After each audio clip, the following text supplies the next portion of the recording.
Today I'm making mixed media project, a little bit of texture based and a lot of watercolors.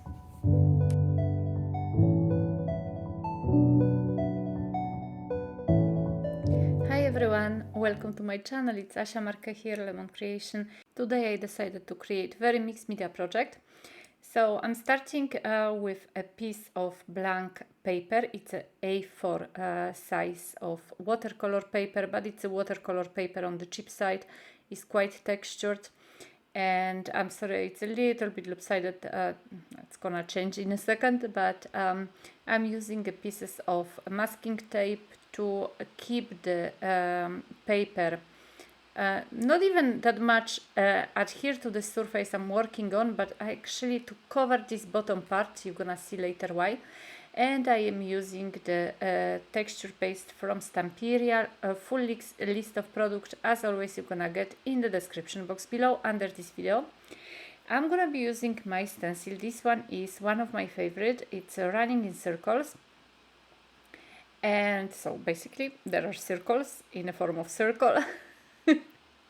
What else can I want? I mean, I absolutely love everything which is circular. I'm using pasta Scultura from Stamperia, and this paste is really great because it's actually so thick that it doesn't run under the stencil. So no matter how fine is the design of the stencil, this paste is actually really staying in place. So I opted today for this one, not for the cream paste, because cream paste is still a little bit more liquid in comparison to this one. You have to spread it very well through the stencil, otherwise you're gonna get kind of like peaks, like you know, kind of sharp peaks, because it's very textured. It's like a papier-mâché, and I'm gonna be using watercolors in this project also. So I waited actually until the paste is dry. That's why I can put things on top of my paper. So the paste is already dry. I actually left it there dry because I was, I think, eating dinner in the meantime. So, you know, I was not getting impatient. And I'm gonna be using mostly the yellows, orange and red colors. Once again, you're gonna get a list of colors in the description box below. As you can see, I'm using my mini mister, and I am directing the flow of water outwards towards the edges of the paper because I want to create sunbeams. So as you can see, the whole idea of this project is quite evident at this point. I think this is like a kind of a sunset, could be sunrise, why not? And I just didn't want to simply paint the sign, so that's why I use the stencil. But of course, that's you can choose whatever you want to do. I opted for that. And of course I did a mistake. I didn't actually adhere the page on all the sides before I add the water. I kind of didn't think I'm gonna be adding that much water, and so I decided to add the tape on top of the page, so like that it actually stays a little bit, the paper won't wrap that much and it will stay in place a little bit more. And so every time when I'm adding a little bit of paint, I am also spraying it slightly with my mini mister. Once again, mini mister is very easy to manage because it has this very small, it projects the water in a very controlled small area. So this is very good if you have, if you want to just, you know, have more control over where the water goes and where the color goes, of course. And I'm dabbing off excess of water and of color also with my tissue. And as you can see, when I am touching the raised stenciled surfaces, they are actually becoming white. And of course, when I'm removing the color and the paint dries a little, you can see that the color gets a little bit brighter. And so I'm applying another layer and another layer until I am actually finally happy with the result. So this one is kind of like a impression or a little bit of abstract.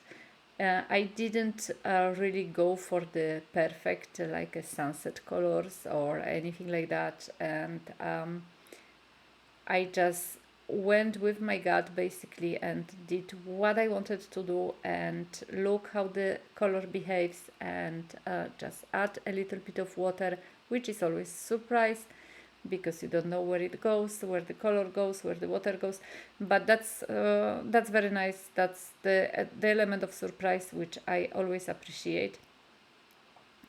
And once again, working with a piece of clean tissue and removing the excess and spraying and again removing the excess. So it's like a lot of repetition, but that's what I like also. I wanted to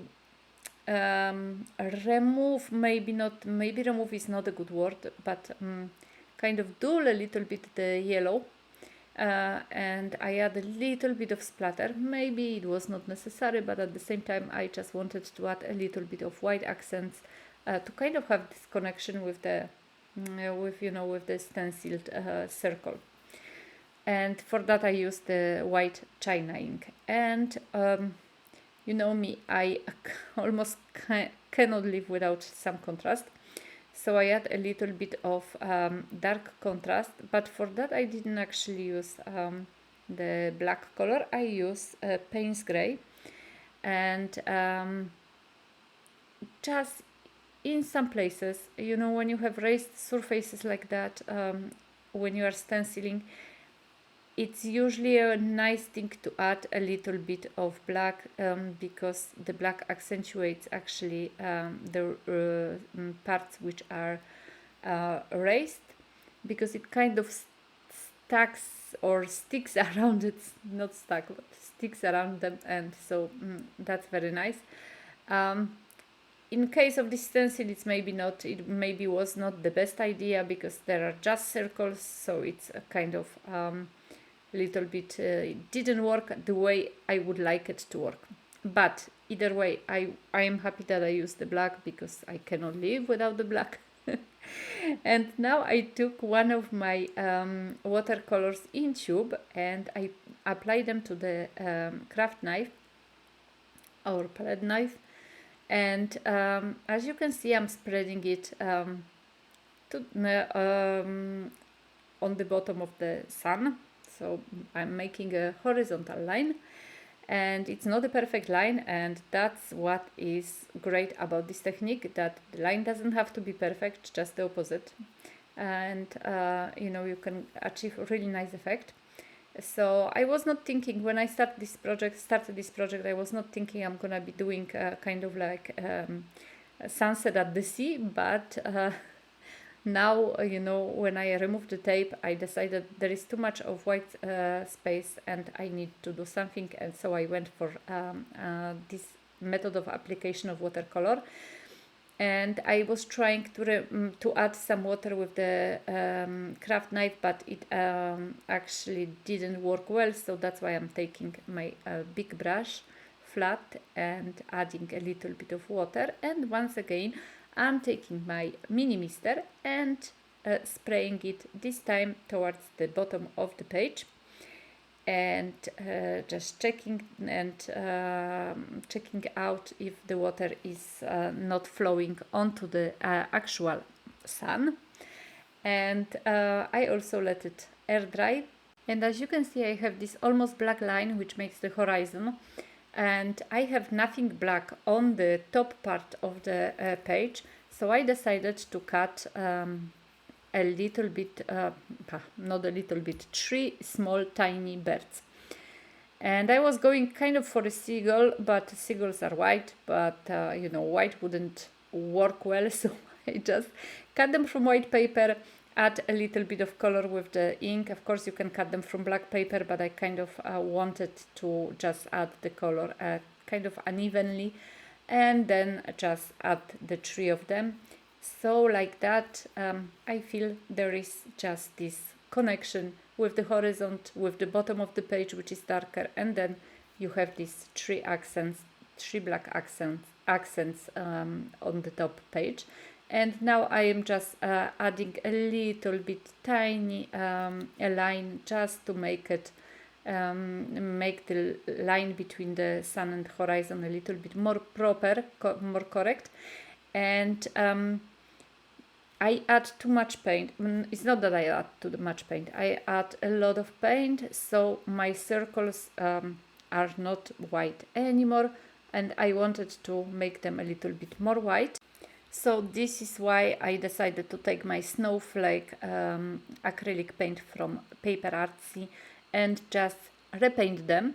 This is of course not a necessary step, but I just wanted to have a little bit of more of this whiteness.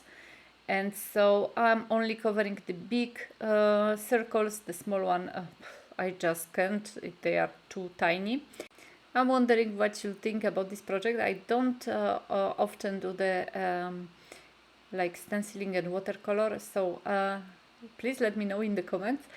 Thank you so very much for watching and for subscribing if you haven't subscribed and you like what I do. And as always, thank you so very much for supporting me and for checking out my shop.